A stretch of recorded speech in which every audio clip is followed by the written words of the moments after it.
Super गॉडवीर season 1 episode 14 कटे हुए sir. तो दोस्तों, आप लोग में से कुछ लोग कंफ्यूज हो रहे हैं सेक्रेट डिफाइड और म्यूटेंट डिफाइड और प्राइमरी डिफाइड में, और समझ नहीं पा रहे हैं इनमें अंतर क्या है। तो चलिए मैं आपको बता देता हूँ। तो जितना अंतर प्राइमरी एलियंस और म्यूटेंट एलियंस और सेक्रेट और फिर सुपर एलियंस में रहता था, उतना ही अंतर प्राइमरी डिफाइड और म्यूटेंट डिफाइड में है और सुपर डिफाइड में है।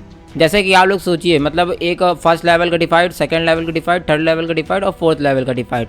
तो मैंने इन चारों को फर्स्ट सेकंड के बजाय प्राइमरी, म्यूटेंट, सेक्रेट और सुपर नाम दे दिया है। तो अगर मैं सुपर डिफाइड बोलूँगा तो उसका मतलब हुआ फोर्थ लेवल का डिफाइड, और थर्ड डिफाइड का मतलब हुआ सेक्रेट डिफाइड, और वही तरह सेकंड और फर्स्ट का हो गया। तो आई होप आप लोग समझ गए होंगे। ओके।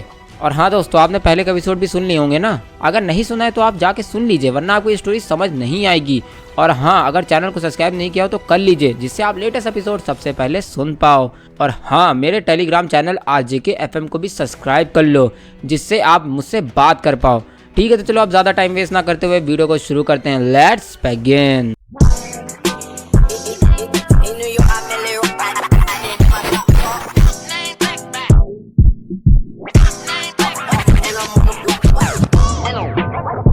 इधर सारे ह्यूमंस ये सोच रहे हैं कि ये आर्मर देखा देखा लग रहा है, लेकिन तभी उनमें से शिकर गुलाटी सबसे पहले रिएक्ट करते हुए कहता है, अरे ये तो बिल्कुल डॉलर जैसा यानी वीर रहेजा जैसा आर्मर है। यानी ये एक सुपर बॉडी है, बिल्कुल वीर जैसी। इसका मतलब तो ये वीर रहेजा की छोटी बेटी रूहानी रहेजा है। शिकर गुलाटी हैरान होते हुए कहता है, और उसकी ये बात सुन के सारे ह्यूमंस बहुत हैरान हो जाते हैं और बहुत खुश भी हो जाते हैं। हालांकि इधर वहीं रूहानी सिल्वर फॉक्स को बचाने के बाद उसको बारबी के बगल में लेटा देती है और फिर बची हुई डेविल्स की आर्मी को गुस्से में देखने लगती है। और इधर वहीं डेविल्स की आर्मी के 3 म्यूटेंट डिफाइड, 50 हाफ डिफाइड, 50 प्राइमरी डिफाइड बचे हैं, और वो इस समय रूहानी की तरफ ही बढ़ रहे हैं उसको ख़त्म करने के लिए। हालांकि इधर अभी वो डेविल्स की आर्मी रूहानी की तरफ बढ़ ही रही थी कि तभी रूहानी का पैर हल्का सा आगे मूव होता है और फिर वो तुरंत सबकी नज़रों से गायब हो जाती है, और फिर तुरंत एक झटके में डेविल्स की आर्मी के बीचों बीच में दिखने लगती है। और फिर शुरू हो जाता है मौत का तांडव, और फिर रूहानी सिर्फ अपने पंचस से 50 के 50 हाफ डिफाइड्स को मार देती है। लेकिन तभी अचानक रूहानी की सुपर बॉडी डीएक्टिवेट हो जाती है लगभग 5 मिनट्स के बाद, और इतने समय में सिर्फ रूहानी 50 हाफ डिफाइड्स को ही मार पाती है। और अब 50 प्राइमरी डिफाइड और 3 म्यूटेंट डिफाइड बचे हैं, और वो इस समय रूहानी को चारों तरफ से घेर के खड़े हैं और रूहानी को मुस्कुराते हुए और गुस्से में देख रहे हैं। इधर वहीं अब हम आज बात करते हैं कि इतनी लड़ाई के बाद पृथ्वी का क्या हाल हुआ है, खासकर मुंबई शहर का क्या हाल हुआ है। तो दोस्तों, ये लड़ाई लगभग 4 दिन से चल रही है और अब तक पृथ्वी के कई शहर राख बन चुके हैं और कई करोड़ों ह्यूमंस मारे गए हैं सिर्फ बिल्डिंग्स के नीचे दब के और लड़ाई से होने वाले शॉकवेव से। और इस समय तो कई शहरों में बाढ़ भी आ गई है, और कई जगह तो टोर्नेडो भी डेवलप्स हो गए हैं, और कई जगह तो वोल्केनो भी ब्लास्ट हो गए हैं, और अब तक पृथ्वी के कई देश बहुत ज़्यादा नुकसान सह चुके हैं।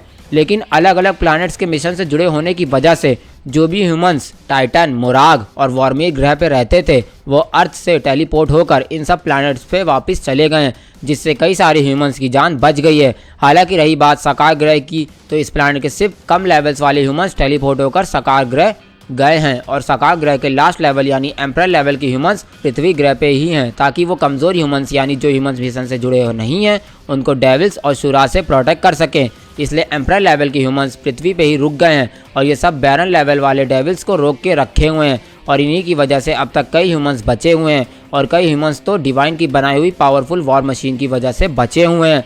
हालांकि यही चीज़ पृथ्वी के लिए नहीं कही जा सकती है, वो इसलिए क्योंकि पहले से ज़्यादा स्ट्रांग होने के बाद भी पृथ्वी इतने सारे स्ट्रांग लोगों की लड़ाई को सह नहीं पा रही है और कई जगह से क्रैक होती जा रही है। लेकिन अभी भी हैरान करने वाली बात यह है कि अभी भी पृथ्वी इतने हमलों के बाद टिकी हुई है, लेकिन पता नहीं क्यों टिकी हुई है।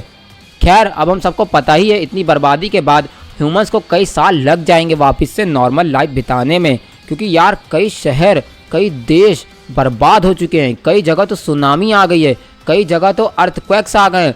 ओवरऑल बात करूं तो पृथ्वी ज़्यादा देर तक टिकने नहीं वाली है, इसलिए ह्यूमंस को कुछ ना कुछ करके इस लड़ाई को जल्दी ख़त्म करना होगा, नहीं तो अर्थ एक झटके में ही कई टुकड़ों में बढ़ जाएगी और फिर सारे ह्यूमंस तितिर बितिर हो जाएंगे। और ख़ासकर यहाँ बात मुंबई शहर यानी पूरे महाराष्ट्र की हो रही है। क्योंकि पूरा महाराष्ट्र अब तक धूल बन चुका है, यानी कि अब तक पूरा महाराष्ट्र धूल बन चुका है। खासकर मुंबई शहर में, मुंबई शहर तो पूरा का पूरा धूल में बदल गया है। एक भी ऐसी बिल्डिंग नहीं है जो कि बची हो, सबकी सब धूल में मिल गई हैं। यहाँ तक कि जो वीर का स्टैचू था जो अभी हाल ही में बना था वो भी टूट कर गिर गया और राख में मिल गया है।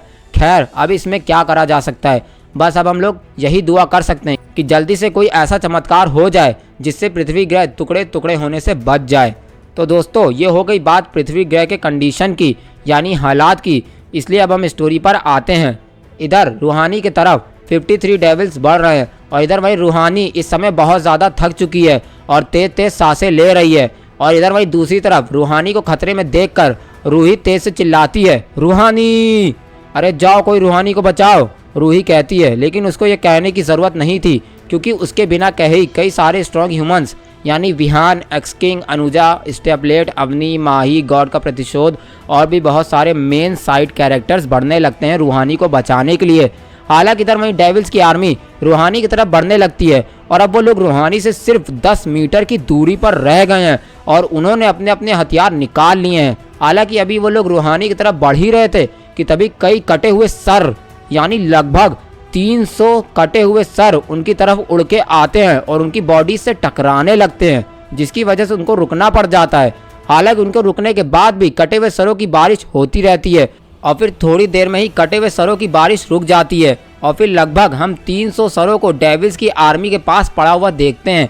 लेकिन दोस्तों हैरानी की बात तो ये थी कि ये सारे कटे हुए सर ना ही डेविल्स के थे ना ही शूराज के थे, बल्कि ये कटे हुए सर ह्यूमंस के थे यानी इंसानों के थे। और इन कटे हुए सरों को देख के लग रहा था कि इनको बहुत बेरहमी से मारा गया है, क्योंकि इनकी आंखें अभी भी शौक के मारे खुली हुई हैं और इनको देख के लग रहा है कि इनको अभी जल्दी में ही मारा गया है, क्योंकि ये अभी तक सड़े नहीं हैं। लेकिन सोचने वाली बात यह है कि इन कटे हुए सरों को फेंका किसने है और इनको मारा किसने है। हालांकि अभी सब ह्यूमंस और डेविल्स यही सोच ही रहे थे कि इन ह्यूमंस को किसने मारा है और ये कटे हुए सर कहाँ से आए हैं। तभी एक लड़के की आवाज़ पूरे एरिया में गूंज जाती है और वो लड़का यह कह रहा था, डेविल्स तुम लोगों की हिम्मत कैसे हुई मेरी बहन पे हमला करने की। अब मैं तुम्हें दिखाऊंगा कि डेविल होना क्या होता है और डेविल शब्द का मतलब क्या होता है। मैं तुम लोग को इतनी बेरहमी से मारने वाला हूँ कि तुम्हारी रूह भी दोबारा जन्म लेने से कांपेगी।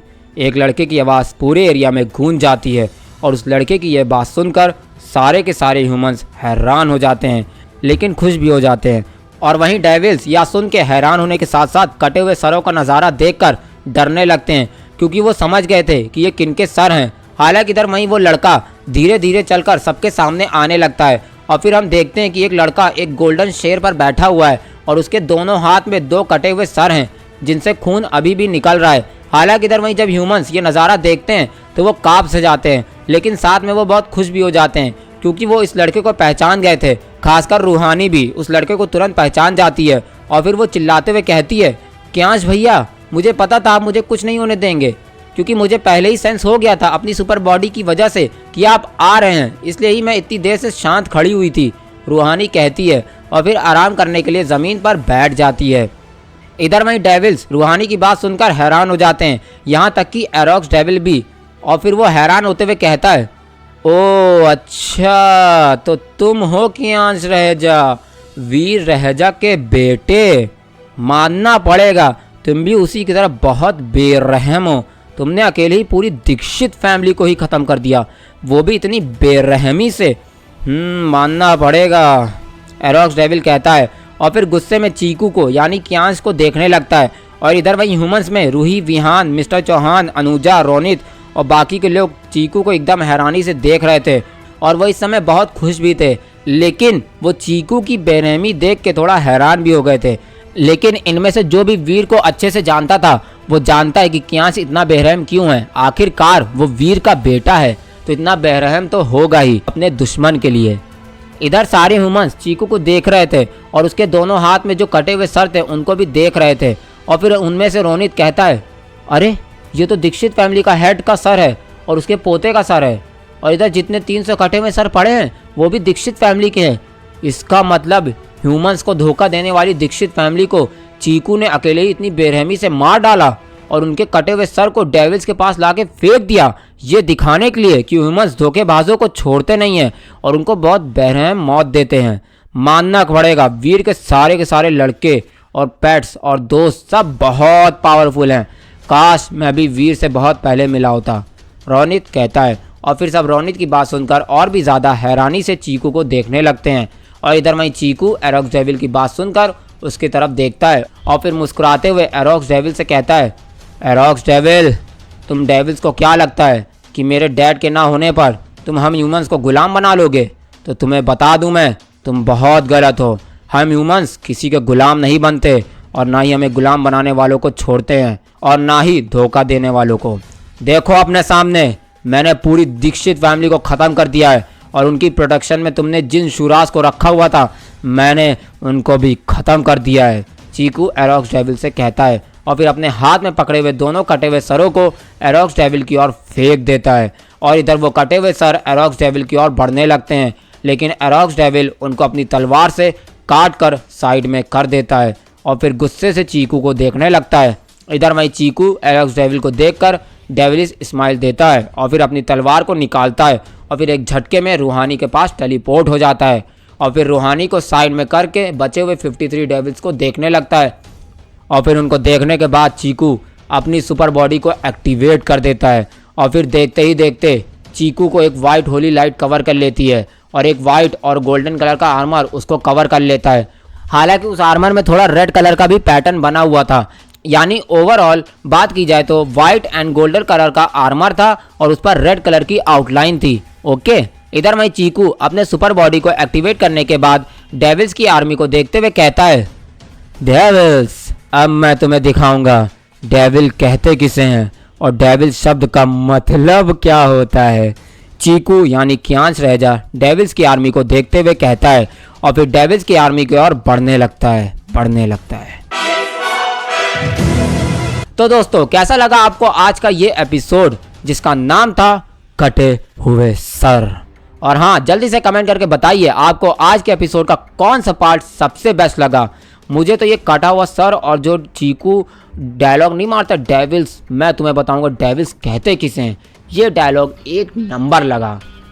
और हाँ, आपको क्या लगता है चीकू यानी कियांश रेजा अकेले ही डेविल्स की आर्मी को हरा पाएगा या नहीं, या स्टोरी में आ जाएगा कोई ट्विस्ट, या होने वाला है कोई चमत्कार यानी कोई मिरेकल? तो ये जानने के लिए सुनते रहिए the one and only RJ cap के साथ super God Veer story in Hindi, सिर्फ और सिर्फ RJK FM YD चैनल पर। गया। When I'm feeling down, I fight. Even when I don't know what is right, I'ma pick a side and I'ma take pride. I will decide my fate.